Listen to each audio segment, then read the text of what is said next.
Wednesday भाग 1 के अंत में आपने देखा था कि वेंसडे ने नेवरमोर में एक गुप्त लाइब्रेरी को ढूंढ लिया था, जिसमें उसे वो किताब भी मिल गई थी जिसकी वो कई दिनों से तलाश कर रही थी।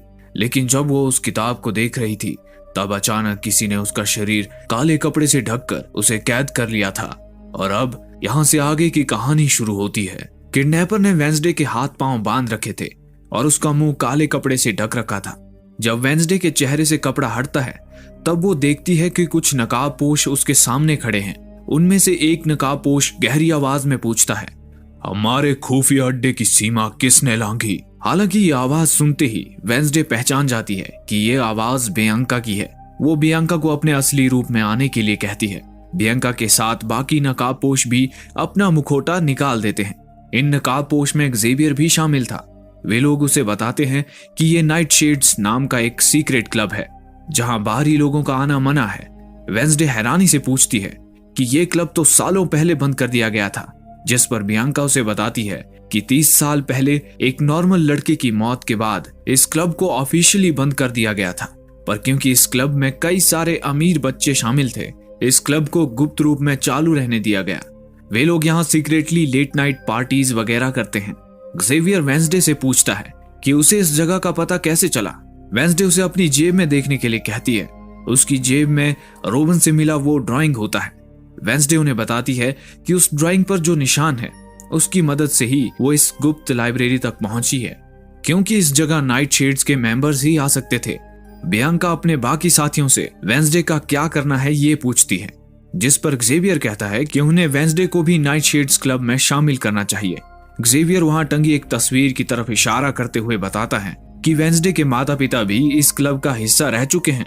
पर बियांका अभी तक पो कप की हार को भूली नहीं थी, इसलिए वो वेंसडे को क्लब में शामिल करने के पक्ष में नहीं थी। इस पूरी बहस को बीच में ही रोकते हुए वेंसडे कहती है कि उसे इस क्लब में शामिल होने में कोई दिलचस्पी नहीं है। बाकी खड़े स्टूडेंट्स उसे हैरानी से देखने लगते हैं, क्योंकि इस क्लब का भाग बनने के लिए शायद ही कोई मना करता। बियांका वेंसडे के बंधे हाथ खोलने के लिए कहती है, पर वेंसडे ने तो पहले ही अपने हाथ खोल लिए थे। वो चेयर से उठती है और ज़ेवियर के हाथ से वो ड्राइंग लेकर वहां से जाने लगती है। जाते जाते वो उन पर व्यंग कसते हुए कहती है कि उनके जैसे नौसिखियों की वजह से किडनैपिंग का नाम खराब हो रहा है। अपने कमरे में पहुंचने के बाद वेंसडे उस ड्राइंग को जोड़ कर देखती है। उसमें एक आदमी वेंसडे जैसी दिखने वाली लड़की के सामने एक हथियार लिए खड़ा होता है। अगले दिन जेरिको शहर में आउटरीच डे नाम का एक समारोह था, जिसमें नेवरमोर स्कूल भी हिस्सा लेने वाला था। उस समारोह में नेवरमोर के स्टूडेंट्स को जेरिको शहर के अलग अलग दुकानों में जाकर काम करना था। सभी बच्चों को कुछ कार्ड्स दिए जाते हैं जिसमें उन्हें किस जगह जाकर काम करना है ये लिखा होता है। स्कूल बस सभी स्टूडेंट्स को जेरिको शहर में ड्रॉप करती है। बस से उतरते ही वेंसडे की नजर ज़ेवियर पर पड़ती है। वो उससे कहती है कि वो अभी भी रोवन को मारने वाले राक्षस को ढूंढने में लगी हुई है। ज़ेवियर कहता है कि सब जानते हैं कि रोवन जिंदा है, क्योंकि सबने उसे स्कूल छोड़कर जाते हुए देखा था। वो आगे ये भी बताता है कि उसने रोवन को कुछ मैसेजेस भेजे थे, हालांकि उसने किसी भी मैसेज का कोई जवाब नहीं दिया। शायद रोवन नेवरमोर से दूर ही रहना चाहता है। वेंसडे फिर उसे वो किताब दिखाती है और कहती है कि उस दिन गुप्त लाइब्रेरी में जब उसने वो ड्राइंग देखी तो वो थोड़ा भी हैरान नहीं था, मानो जैसे उसने ये ड्राइंग इससे पहले भी कहीं देखी हो। ज़ेवियर उसे बताता है कि वो ड्राइंग उसने रोवन के डेस्क पर देखी थी। उसे लगा कि रोवन को क्लब से निकालने के बाद शायद उसने वो चुराई होगी।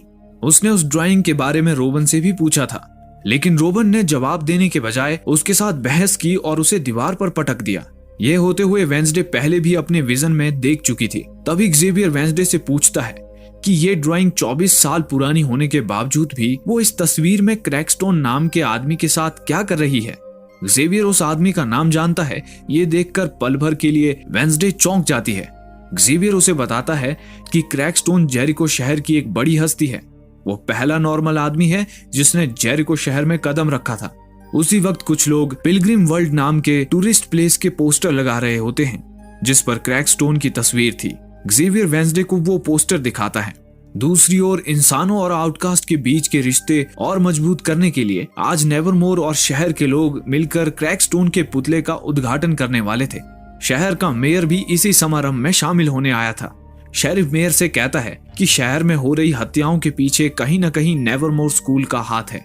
हालांकि मेयर उसकी इस बात को नजरअंदाज करते हुए कहता है कि उसे हर बार नेवरमोर पर शक नहीं करना चाहिए।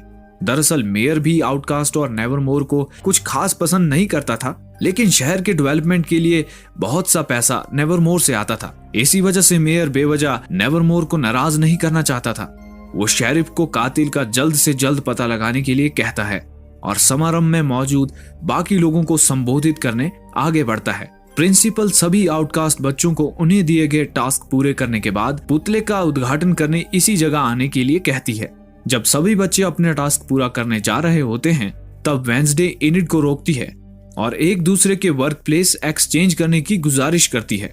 दरअसल इनिड को पिलग्रिम वर्ल्ड जाकर काम करने का मौका मिला था और वेंसडे को क्रैकस्टोन के बारे में और जानने वहां जाना था। क्योंकि वेंसडे को काम करने के लिए एक बोरिंग एंटीक स्टोर मिला था, इस वजह से शुरू में तो इनिड वर्क प्लेस एक्सचेंज करने से मना कर देती है। लेकिन जैसे ही वेंसडे उसे बताती है कि एजेक्स जो इनिड का क्रश था उसे भी वही वर्क प्लेस मिला है, तो वो मान जाती है। पिलग्रिम वर्ल्ड में पहुंचने पर पिलग्रिम वर्ल्ड की केयरटेकर पिलग्रिम वर्ल्ड की 2 सबसे नायाब जगहों के बारे में बताती है, जिनमें से एक जगह होती है मीटिंग हॉल, जहां क्रैकस्टोन की कुछ चीजें रखी होती हैं। वेंसडे मीटिंग हॉल में रखी क्रैकस्टोन की चीजों को देखने की इच्छा जाहिर करती है, पर केयरटेकर उसे बताती है कि फिलहाल वहां काम चल रहा है, इसीलिए किसी को वहां जाने की अनुमति नहीं है। इसके बाद केयरटेकर सभी बच्चों को टूरिस्ट्स को मिठाई बेचने के काम में लगा देती है। जहां सभी स्टूडेंट्स टूरिस्ट को मिठाइयां बेचने में लगे होते हैं, वहीं यूजीन उन मिठाइयों को अपने पेट में डालने में लगा हुआ था। तभी कुछ नॉर्मल लड़के उसे ये सब करते हुए देख लेते हैं और उसे परेशान करने लगते हैं। ये वही लड़के थे जो इससे पहले कॉफी शॉप में वेंसडे से पिट चुके थे। यूजीन ने इतनी मिठाई खाई होती है कि वो उनमें से एक लड़के पर उल्टी कर देता है। इससे वे लोग और भड़क जाते हैं। तभी वेंसडे वहां आती है। वेंसडे उनमें से एक लड़के को फिर से सबक सिखाती है। अपने दोस्त को पिटता देख बाकी 2 लड़के वहां से रफू चक्कर हो जाते हैं। वेंसडे यूजीन के कपड़े साफ करती है। वो कहती है कि यूजीन को देखकर उसे उसके भाई पग्सली की याद आती है। इसके बाद वेंसडे यूजीन को लेकर मीटिंग हॉल के पास जाती है। वेंसडे यूजीन को बाहर नजर रखने के लिए कहती है और खुद मीटिंग हॉल के अंदर जाती है। मीटिंग हॉल के अंदर जाने के बाद थिंग एक तस्वीर की तरफ इशारा करता है। वो तस्वीर पुराने मीटिंग हॉल की थी। वेंसडे उस तस्वीर को देखकर दंग रह जाती है, क्योंकि 400 साल पुरानी इस तस्वीर में वही लड़की थी जिससे वेंसडे ने अपने विजन में बात की थी। उस लड़की के हाथों में एक काली किताब भी थी। वेंसडे को वो किताब उसी कमरे में एक कांच की पेटी में रखी दिखाई देती है। हालांकि जब वेंसडे उसे खोलती है तो उस किताब को नकली पाती है। तभी पिलग्रिम वर्ल्ड की केयरटेकर गुस्से से बिलबिलाते हुए अंदर आती है। वो वेंसडे को तुरंत वहां से बाहर जाने के लिए कहती है। वेंसडे उससे असली किताब के बारे में पूछती है। जवाब में केयरटेकर उसे बताती है कि कुछ दिनों पहले असली किताब चोरी हो गई थी। दूसरी ओर इनिड और एजेक्स एक एंटीक स्टोर में बोर हो रहे होते हैं। इनिड एजेक्स के सामने क्यूट दिखने की कोशिश कर रही थी ताकि वो उसे डेट पर चलने के लिए पूछे, लेकिन जब काफी देर बाद भी वो उससे नहीं पूछता, तब वो खुद जाकर उससे इस बारे में बात करती है। दरअसल एजेक्स एक गॉर्गून है। गॉर्गून्स वो आउटकास्ट होते हैं जिनके पास किसी को भी पत्थर में बदलने की शक्ति होती है। गलती से कहीं वो किसी को पत्थर में ना बदल दे, इस डर से गॉर्गून्स दूसरे लोगों से ज्यादा मेल जोल नहीं रखते। लेकिन इनिड के उसे पूछने पर वो भी इनिड के प्रति अपनी प्रेम भावना का इजहार करता है। दोनों रात में एक जगह मिलने का तय करते हैं। इसी बीच एक आदमी इनिड की नजरों से बचकर उस दुकान से कैमरा चुराता है। उधर वेंसडे टाइलर से मिलने कॉफी शॉप गई थी। वहां उसे एक्जेवियर मिलता है। एक्जेवियर को उस कॉफी शॉप में काम करने का टास्क दिया गया था। जैसे ही एक्जेवियर को पता चलता है कि वेंसडे टाइलर से मिलने आई है, वो नाराज हो जाता है। वो उससे कहता है कि उसने उसे पहले भी टाइलर से दूर रहने के लिए कहा था, पर वेंसडे उसकी बातों को नजरअंदाज करती है। तभी टाइलर वहां आता है। वेंसडे टाइलर से पुराने मीटिंग हॉल का पता पूछती है। वेंसडे अपने साथ एक नक्शा भी लेकर आई थी। टाइलर उसे नक्शे में वो जगह दिखाता है। साथ ही उसे बताता है कि वो जगह आवारा लोगों का अड्डा बन चुकी है। हालांकि वेंसडे को इससे कोई फर्क नहीं पड़ता और वो वहां से मीटिंग हॉल की तरफ जाने के लिए निकल जाती है। जब वेंसडे उस जगह पहुंचती है तो उसे वहां एक खंडहर के अलावा और कुछ नहीं दिखाई देता। तभी एक आदमी उसके पीछे से उसे आवाज लगाता है और उसके साथ बदतमीजी करता है। ये वही आदमी था जिसने दुकान से कैमरा चुराया था। वेंसडे थिंग को उसकी बदतमीजी का जवाब देने के लिए कहती है। थिंग से डरकर वो आदमी वहां से भाग जाता है। थिंग वेंसडे को उस जगह को छूकर देखने के लिए कहता है, इस उम्मीद में कि शायद उसे कोई विजन दिखाई दे। वेंसडे उस जगह कई जगह छूकर देखती है, लेकिन उसे कोई विजन नहीं दिखाई देता। पर तभी जैसे ही वो एक दीवार को छूती है, उसे एक विजन दिखाई देता है। वो देखती है कि क्रैकस्टोन उसी की तरह दिखने वाली लड़की को मार रहा होता है। क्रैकस्टोन उसे गुडी एडम्स नाम से बुलाता है। वेंसडे समझ जाती है कि वो उसी की पूर्वज है। क्रैकस्टोन ने सभी आउटकास्ट्स को एक कमरे में बांध रखा था। वो गुडी को भी उस कमरे के अंदर बंद करता है और अपने साथियों को उस मकान में आग लगाने के लिए कहता है। अंदर गुडी अपनी मां को छुड़ाने की कोशिश करती है, लेकिन क्रैकस्टोन ने सबको लोहे की जंजीरों से बांध रखा था। उसकी मां उसे वहां से भाग जाने के लिए कहती है। गुडी उस कमरे से भाग जाती है। तभी वेंसडे के आसपास अपने आप ही धुआं बढ़ने लगता है। जैसे ही धुआं कम होता है, वेंसडे देखती है कि गुडी उसी की तरफ भागती हुई आ रही है। वो वेंसडे को बताती है कि क्रैकस्टोन उन सबको मार डालेगा। तभी क्रैकस्टोन भी वहां आता है और वेंसडे से कहता है वो उससे बचकर कहीं नहीं जा सकती। उसी वक्त वेंसडे अपने विजन से बाहर अपनी असली दुनिया में आती है। वो थिंग को गुडी एडम्स के बारे में बताती है। तभी उसे कोई आवाज सुनाई देती है। वेंसडे को लगता है कि जरूर वही आदमी होगा जिसे थिंग ने भगा दिया था, लेकिन तभी उसे एक बड़ी सी आंख दिखाई देती है। वो उस राक्षस की आंख थी जो वेंसडे को देखकर जंगल में भाग जाता है। वेंसडे और थिंग उसका पीछा करने लगते हैं। वेंसडे को बारिश की वजह से भीगी जमीन पर उस राक्षस के पैरों के निशान दिखाई देते हैं, जो आगे चलकर एक इंसान के पैरों के निशान में बदल जाते हैं। वो समझ जाती है कि वो राक्षस एक इंसान ही है। उसी वक्त ज़ेवियर वहां आता है। वेंसडे ज़ेवियर से पूछती है कि वो यहाँ क्या कर रहा है। ज़ेवियर उसे बताता है कि कॉफी शॉप में उसने सुन लिया था कि वो इस पुराने मीटिंग हाउस जा रही है, इसलिए वो यहाँ आ गया। वेंसडे उसे जो भी उसे पता चला है सब बताती है, पर ज़ेवियर उसे समझाने की कोशिश करता है कि साइकिक शक्तियां हमेशा सही चीजें नहीं दिखाती। कई बार जो कुछ वे देखते हैं वो गलत भी हो सकता है। ज़ेवियर ये सब इसलिए कह पा रहा था क्योंकि उसके पिता के पास भी वही शक्तियां हैं जो वेंसडे के पास है। पर वेंसडे को उसने जो कुछ देखा था उस पर पूरा भरोसा था। अब पुतले का उद्घाटन होने वाला था, जहां वेंसडे को वायलिन बजाने का काम दिया गया होता है। पर क्रैकस्टोन की सच्चाई जानने के बाद वेंसडे के अंदर बदले की भावना जाग चुकी थी। वो थिंग की मदद से बीच समारोह में क्रैकस्टोन के पुतले को एक धमाके के साथ आग लगा देती है। देखते ही देखते वो पुतला गलने लगता है। सब लोग इधर उधर भागने लगते हैं।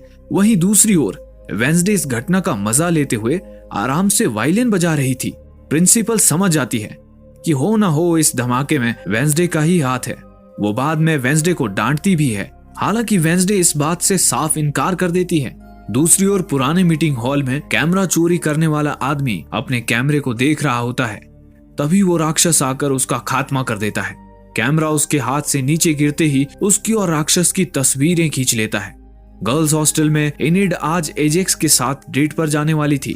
वो वेंसडे को उसे गुड लक कहने के लिए कहती है, जिस पर वेंसडे अपने ही अंदाज में उसे कहती है कि अगर उसने तुम्हारा दिल तोड़ा तो वो उसे तोड़ देगी। पर आज सच में एनिड का दिल टूटने वाला होता है, क्योंकि नहाने से पहले एजेक्स हमेशा आईने को तौलिए से ढक लेता था ताकि उसके सिर पर जो सांप है उन्हें देखकर वो खुद भी पत्थर ना बन जाए।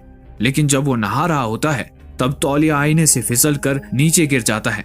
जैसे ही एजेक्स बाथरूम से बाहर झांकता है, वो अपने ही सांपों को देख लेता है और पत्थर बन जाता है। पर यह बात एनिड को पता नहीं थी।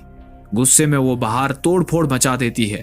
ये रात अपने साथ कई सारी पहेलियां बुनने वाली थी। बॉटनी टीचर को चुपके से उस गुप्त लाइब्रेरी के अंदर जाते हुए दिखाया जाता है। प्रिंसिपल को एक किताब का पन्ना फाड़ते हुए दिखाया जाता है, जिस पर वेंसडे की मां की कॉलेज के दिनों की तस्वीर छपी हुई थी। उधर ज़ेवियर को जंगल में एक कमरे से बाहर आते हुए दिखाया जाता है। उसके गले पर किसी जानवर के पंजे के निशान थे।